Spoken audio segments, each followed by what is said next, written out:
Bonsoir à toutes et à tous, nous sommes le lundi 11 mars. Bienvenue dans une nouvelle édition d'O Quotidien, en direct et en plateau. Une édition présentée par Laure Girard. Bonsoir Colin, je suis ravie de vous retrouver. Bonsoir à tous. Votre invitée dans l'actu. Élodie Thomas est coordinatrice du Conseil départemental de l'accès au droit. Ce conseil co-organise avec la Maison des habitants d'Arnage une conférence portant sur le handicap et les discriminations. On en parle tout à l'heure. Et puis dans la suite, les carrefours de la pensée, c'est vendredi 22 et samedi 23 mars et ils nous invitent cette année à réfléchir à la manière dont nous allons habiter le monde dans l'avenir. Tout un programme, Colin. C'est clair, ça ce sera à 18h45, mais avant, place à l'actu.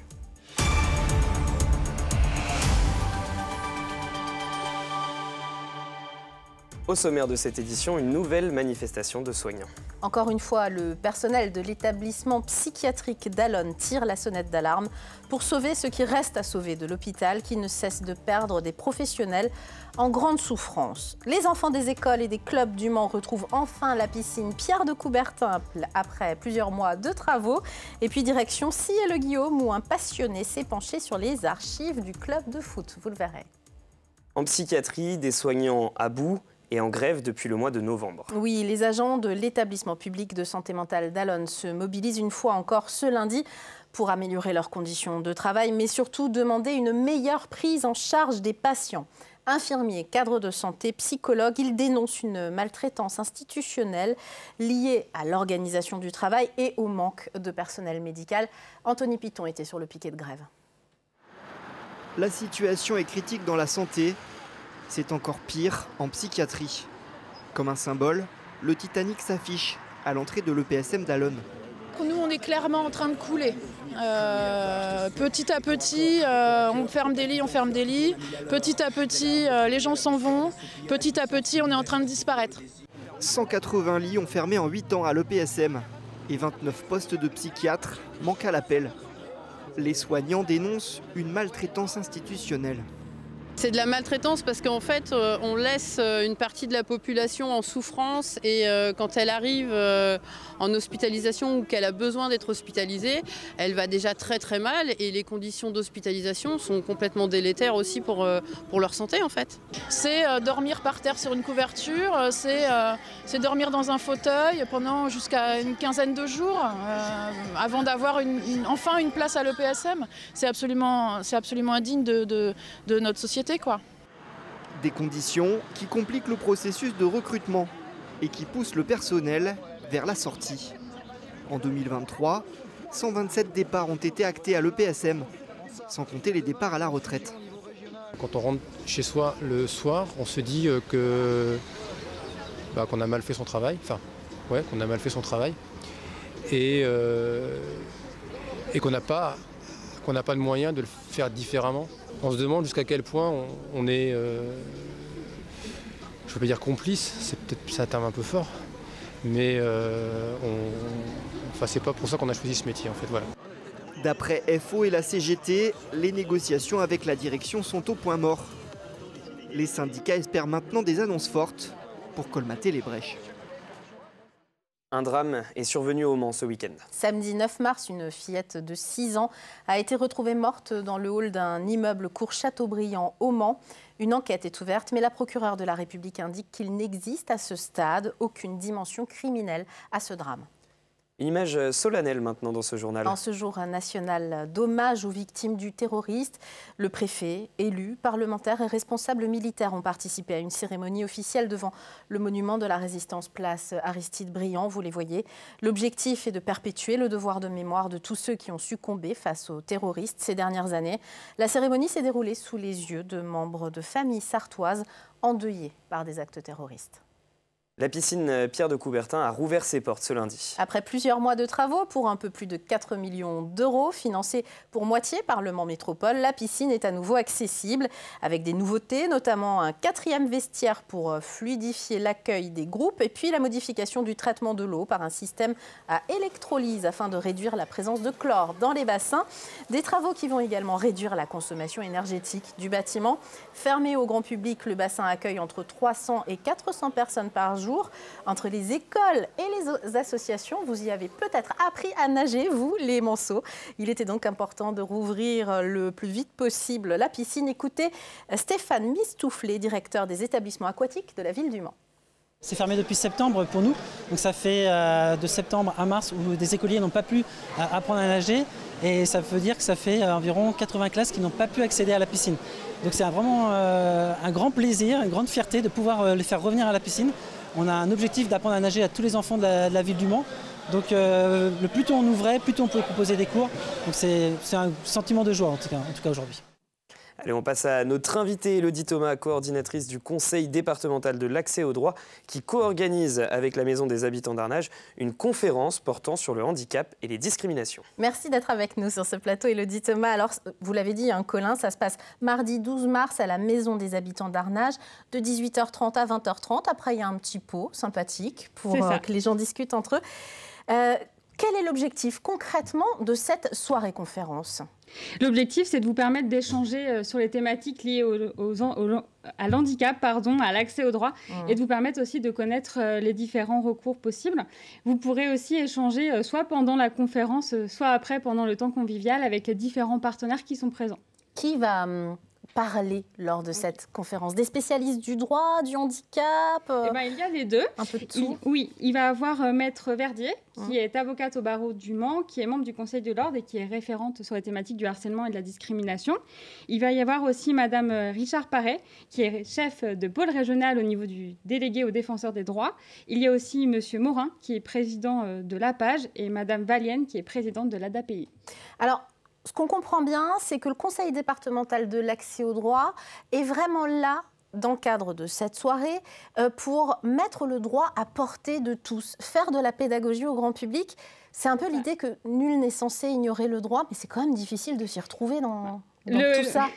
L'objectif du CDAD et des points justice, en général, c'est de permettre aux gens de connaître ces droits, de savoir comment les exercer et aussi de pouvoir les informer sur l'aide juridictionnelle, sur l'ensemble des professionnels qui gravitent autour du droit. Et vous, au CDAD, vous êtes témoin des discriminations qu'il peut y avoir quand on est porteur d'un handicap. C'est plus compliqué d'accéder au droit? On a plus de difficultés à y aller? De moi-même, c'est vrai que les justiciables peuvent m'appeler quand ils ont des questions ou quand ils souhaitent contacter des professionnels. Je n'ai pas eu l'occasion d'avoir ce type de questions, en tout cas via le 3039, qui est le numéro unique de l'accès au droit. Mais en échangeant du coup avec les différents professionnels, j'ai pu le constater. Oui, vous le constatez et vous l'avez entendu. On rappelle ce numéro d'accès justement à vos services? Le 3039. Et alors, on vous appelle pourquoi concrètement? On peut m'appeler par exemple quand on a des conflits de voisinage. On peut m'appeler par exemple quand on a des questions par rapport au droit du travail, quand on a des questions par rapport à une rupture conventionnelle. On peut aussi m'appeler quand on a des questions par rapport en lien avec tout ce qui est la médiation, le lien au sein de la famille. Donc c'est vraiment très large finalement l'accès au droit. Autre événement organisé dans quelques jours, du 4 au 14 avril. Prenez déjà vos dates et vous allez voir très bientôt sur le site du CDAD. Je rappelle le site cdad72.org. Oui. Dans quelques jours, vous mettrez la programmation. Vous le voyez, la justice en images. C'est le festival du film judiciaire du 4 au 14 avril. Dans plusieurs cinémas. En Sarthe, on voit l'affiche pour ceux qui ont peut-être déjà eu la chance de voir Anatomie d'une chute, ce film qui cartonne Palme d'Or au Festival de Cannes, qui vient d'avoir un Oscar la nuit dernière. On voit cette affiche. Ça tombe bien parce qu'on se rend compte par le biais de ce film qu'en soi, le cinéma fait souvent appel au droit, aux tribunaux, à la justice. C'est un genre à part entière finalement. C'est notamment pour ça qu'on a mis en place le festival du film judiciaire et vous pourrez voir du coup sur la programmation que les films choisis sont variés et concernent diverses thématiques en lien avec la justice. Ça peut notamment concerner le métier de magistrat avec le film Rendre la justice, le métier d'avocat et notamment d'avocat pénaliste avec le film Première affaire. Il y aura aussi un film qui concerne le cyberharcèlement. Oui, alors ça s'appelle « Je vous salue salope », je conseille. La misogynie au temps du numérique, notamment. Et on en a déjà parlé sur ce plateau. Le titre est un peu provocateur, mais c'est un film nécessaire, comme beaucoup de films qui sont présentés dans cette programmation, comme « Je verrai toujours vos visages » également de Jeanne Henry, Le procès Goldman, Anatomie d'une chute, on l'a dit. Quelques séances pour Anatomie d'une chute. Allez, on se fait plaisir à la Flèche, au cinéma Le Kid, parce qu'on va citer un petit peu ces cinémas qui reçoivent cette programmation. Ce sera le 5 avril et le samedi 13 avril également. À Mulsanne Cinéma, Simone Signoret le samedi 6 avril. Et puis, les cinéastes, bien sûr, participent à l'événement au Mans le 8 avril. Ça, c'est que pour Anatomie d'une chute. Mais je rappelle que vous pouvez avoir toute la programmation sur cdad72.org. Plusieurs lieux, finalement, pour accéder à vos services en Sarthe, principalement au Mans et à Allonnes, on peut les rappeler? Oui, tout à fait. Donc à Allonnes, c'est la Maison de la Justice et du Droit, que vous pouvez joindre aussi via le 3039 ou via le numéro unique de la MJD. Et puis le CDAD aussi également, que vous pouvez joindre soit via le 3039, soit mettre un message via le site du CDAD directement. Et le CDAD est aussi présent sur LinkedIn, pour ceux qui ont ce réseau professionnel. Merci d'être venu nous parler de ces événements. À bientôt sur notre plateau. Allez, alors on ouvre une page sport avec une plongée dans l'histoire du football club Pays de Sillé au travers d'une exposition au stade municipal de Sillé-le-Guillaume. C'est un enfant du club qui a l'origine de cette exposition. Il s'appelle Romain Thiraud. L'ancien joueur est aujourd'hui bénévole du FC Pays de Sillé. Il s'est penché sur les archives pour retracer les plus belles pages de ce club local que vous connaissez, riche en histoire et en anecdotes. Le reportage d'Alexandre Ferrer et d'Anthony Piton. C'est l'une des figures du football à Sillé-le-Guillaume. Romain Thiraud est l'un des bénévoles du FC Pays de Sillé, un club né de la fusion entre Roessé-Vassé et l'historique USS, l'Union sportive de Sillé, née en 1911. C'est une histoire qui est très riche, qui a commencé donc, il y a maintenant plus de 100 ans. Et donc du coup, on s'aperçoit que l'histoire, elle est jalonnée de haut et de bas. Et tous les enfants qui ont commencé le football venaient le dimanche voir les seniors. Et c'est vrai qu'on avait tous envie un jour d'être dans l'équipe première et de gagner des matchs pour rendre honneur aux couleurs de l'USS à cette époque-là. Donc voilà, c'est vraiment cette passion qui moi, m'a animé et puis qu'on a animé des dizaines d'autres, hein, évidemment. Et cette passion, Romain souhaite aujourd'hui la partager. Derrière cette porte, il a aménagé une exposition qui retrace les belles années de l'USS. Alors ici, on retrouve toute l'histoire de l'USS depuis 1911, à travers des photos, des trophées, des maillots. Tout est documenté, de la création du club par la famille Danto jusqu'au passage sur le banc d'un ancien joueur de l'équipe de France. Pas rien, quoi. Il a quand même disputé la Coupe du Monde en 1954 avec Raymond Kopa. Donc voilà, quoi. L'idée, voilà, c'était aussi, à travers cette exposition, de mettre à l'honneur René Dereude, quoi, qui je pense, est encore méconnu pour beaucoup de Sartois et qui mérite vraiment qu'on lui rende hommage, parce qu'un joueur de l'équipe de France qui a passé autant de temps en Sarthe, voilà, il se doit d'être mis en avant. L'exposition est ouverte au public les jours de match pour un voyage historique du club de foot du Pays de Sillé. Et on vous conseille évidemment d'y aller. Allez, alors on termine ce journal avec les résultats de nos équipes premières de ce week-end. D'abord, la contre-performance du MSB à domicile contre Nanterre. Les Manceaux s'inclinent 76-89 à Antares contre le 5e du championnat, donc Nanterre. Devante Jones, meilleur marqueur du match avec 21 points, a tenté de maintenir les tangos à flot sans réussite. Le Mans est 14e de la Betclic Elite. On en parle tout à l'heure dans 72 Sports. Et puis le Mans FC s'en sort bien avec le point du nul à Sochaux. Les 100 et or en gris sur les images étaient menés 2-0 jusqu'à la 61e minute à l'entrée d'Arnold Voula, auteur d'un doublé. Le Mans est 8e au tableau et toujours invaincu depuis l'arrivée de Mathieu Chabert. Le nouveau coach sera d'ailleurs l'invité de 72 Sports à 19h. Et pour le MSB aussi, il y aura un invité, hein, Colin. C'est ça, avec Vincent Loriot. Donc, restez avec nous sur LMTV Sarthe, mais au quotidien, c'est pas terminé. On se retrouve juste après une petite page de pub et la météo. À tout de suite.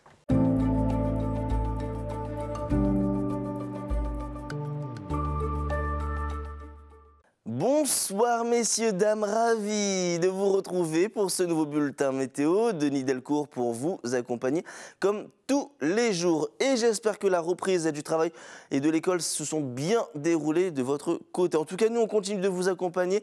Et malheureusement, pour ce début de semaine, des conditions météo qui resteront encore assez mitigées. Même si vous allez voir, les températures vont continuer de grimper au fur et à mesure que les jours avancent avec des températures plutôt printanières. Alors pour votre soirée, encore de nombreux nuages sur l'ensemble du territoire. Côté Mercure, vous le voyez, le thermomètre évoluera entre 8 et 9 degrés. Pour la journée de mardi, peu d'évolution. Avec et toujours cette couverture nuageuse bien marquée dès les premières heures de la journée. Alors, des nuages qui seront même accompagnés localement de quelques gouttes de pluie. Côté température, vous voyez, elles évolueront entre 6 et 7 degrés avec 6 degrés au Mans, La Flèche, encore du côté de Blois.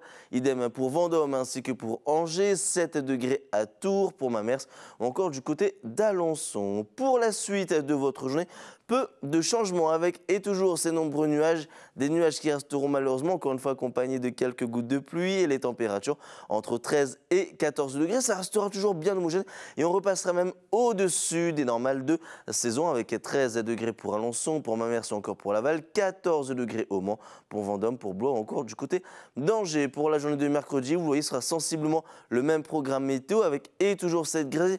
Alors les précipitations se feront un petit peu plus rares, les températures toujours printanières, et pour la journée de jeudi, ce sera sensiblement la même situation avec, regardez, des températures qui pourraient même localement grimper jusqu'à 18, 19 voire même 20 degrés. Passez une très bonne soirée et je vous dis à très vite pour un nouveau bulletin météo.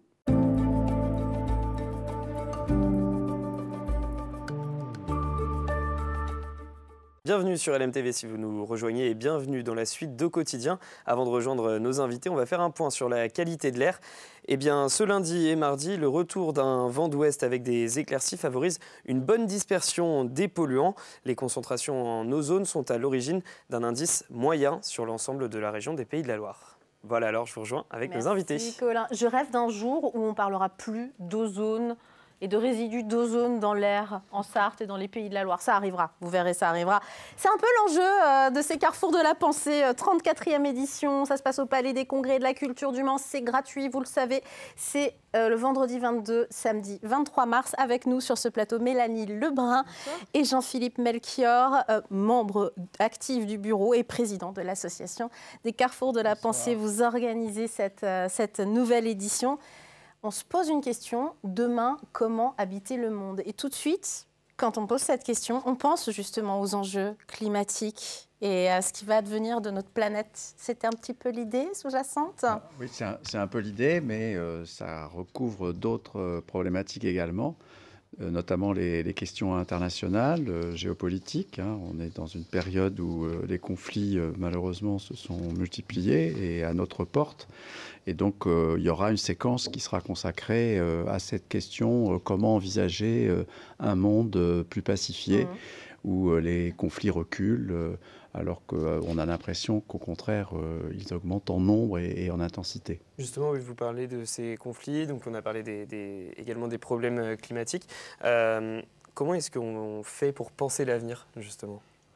C'est une vraie question. Là, l'idée, c'était de proposer un programme où les intervenants à la fois font un diagnostic objectif de la situation, quel que soit le registre, et en même temps montrent qu'il est possible de penser autre chose et de construire autre chose que ce qu'on connaît aujourd'hui.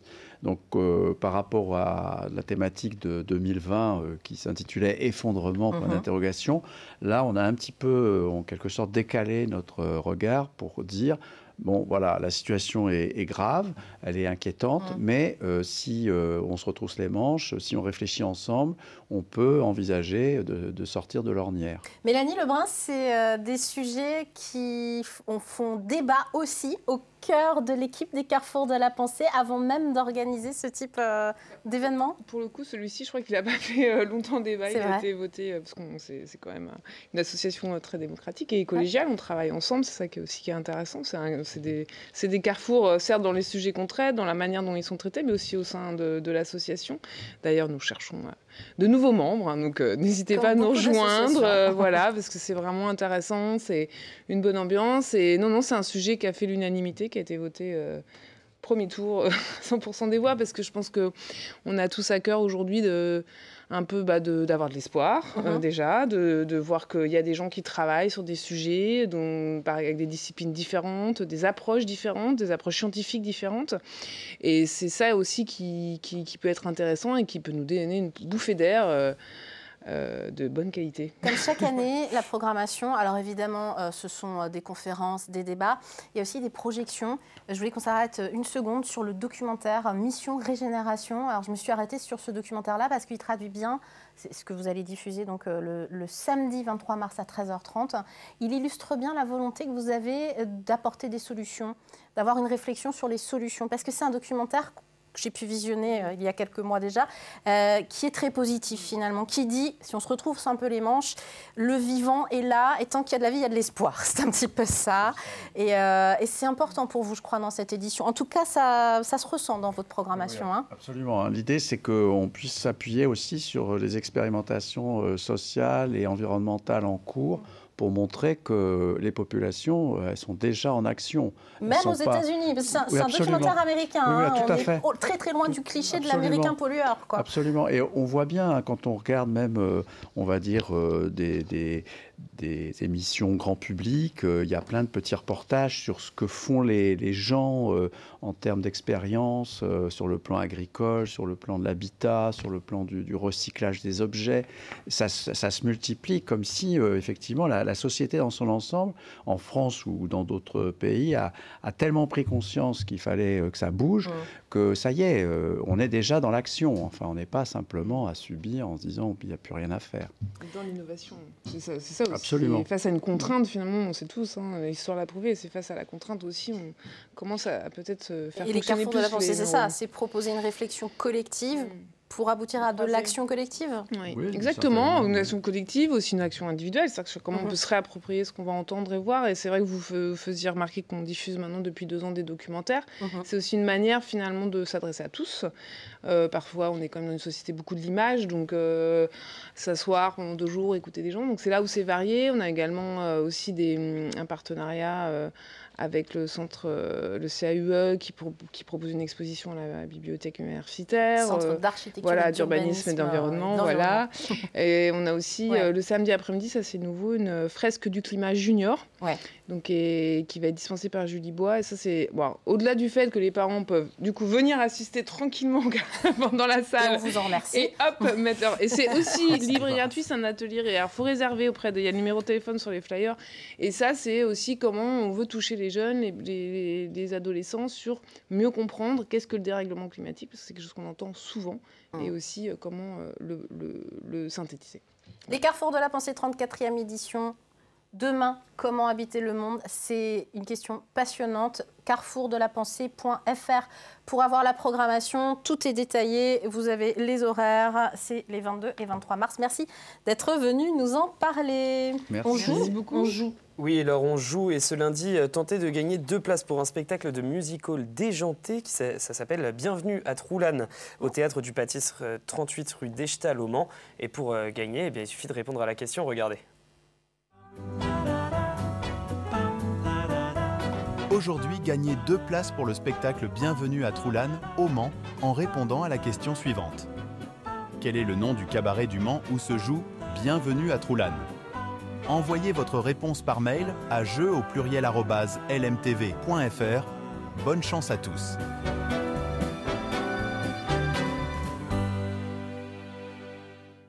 Et puis n'oubliez pas d'envoyer votre nom, votre prénom, la commune où vous habitez et surtout un numéro de téléphone où vous joindre. Et si vous gagnez, vous pourrez réserver vos 2 places aux dates suivantes. Notez bien, le vendredi 29 mars, le vendredi 12 avril, le dimanche 21 avril ou le lundi 22 avril. Et nous, Laure, dans Au Quotidien, ce mardi, qu'est-ce qu'on reçoit? Mardi, on reçoit Rémi Marchand pour l'association pour le droit de mourir dans la dignité. Ça, c'est dans la partie journal, la première partie, suite aux annonces du président de la République sur la fin de vie. Et puis, dans la suite, on parle de l'ouverture de la saison de pêche, un tout autre sujet, avec le président de la fédération, Jean-Marc Vollet. Et puis dans un instant sur LMTV Sarthe, ne bougez pas, c'est 72 sports présentés par Antoine Besson, préparés par Amoun Chamsoudine, avec 2 invités assez prestigieux, puisque nous recevrons Vincent Loriot, le directeur sportif du MSB, et puis le nouvel entraîneur du Mans FC, Mathieu Chabert. C'est dans un instant sur LMTV Sarthe, ne bougez pas. Quant à nous, dans l'info, dans Au Quotidien, on se dit rendez-vous ce mardi. Mardi, 18h30. Bonne soirée.